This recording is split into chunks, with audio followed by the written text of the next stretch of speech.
awake right now, you already know this hour feels different.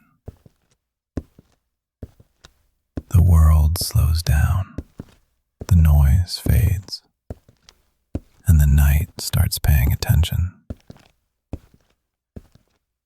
These stories don't chase you. They wait. So stay with me. Let's begin. I told myself I wasn't going back, that I didn't need to. But some places don't fade the way others do. They wait. Years passed. Different countries, different jobs, different rooms. But every night at 2:17 a.m., I woke up with the same feeling, like something had already stood up before I did. I stopped traveling, settled into routines, bought furniture instead of luggage. People told me I looked better, more rested. They didn't know I slept facing the wall. They didn't know why mirrors made my chest tighten. The message came without warning. An email. No subject. Just an address. Chiang Mai, Changpuek. The apartment. I stared at the screen for a long time. I didn't ask how it found me. I already knew. The flight felt unreal, like moving through someone else's memory. When I arrived, the city looked the same. The streets, the cafes, the noise layered over quiet. I walked to the apartment. The building was still there. Paint fresh, lights on, occupied. My hand hesitated before knocking. The door opened immediately. It was me. Not younger, not older. Calmer, settled. He smiled with recognition, not surprise. "You're early," he said. I stepped inside. The apartment felt lived in.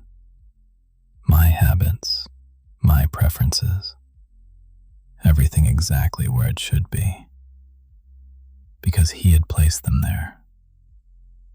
We sat across from each other. Neither of us spoke at first. Finally, I asked, "How long?" He thought for a moment.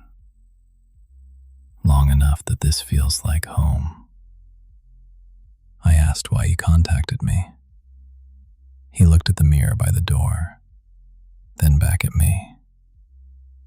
"Because you stopped running," he said, and I needed to see if that was permanent. I asked what would happen now. He smiled gently. "That depends," he said. "Do you still feel like leaving?"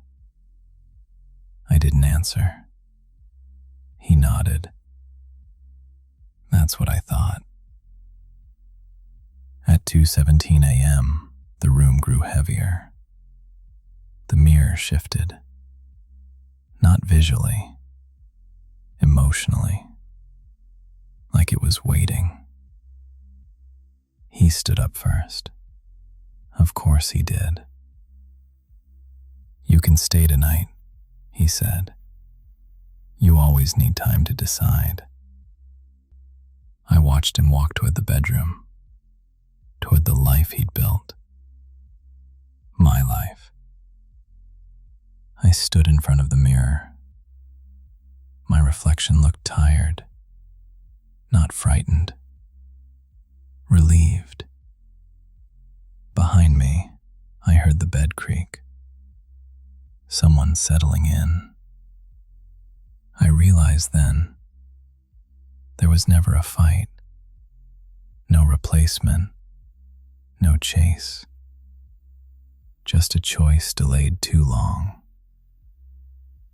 I don't know how long I stood there, but when I turned around, the room was empty.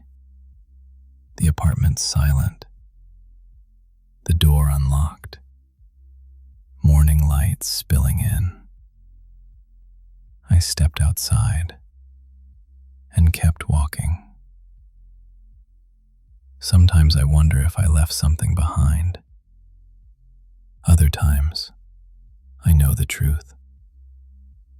I didn't lose my place. I gave it away. Because some versions of you are better suited to stay, and some are only meant to pass through. If that story stayed with you, you're not imagining it.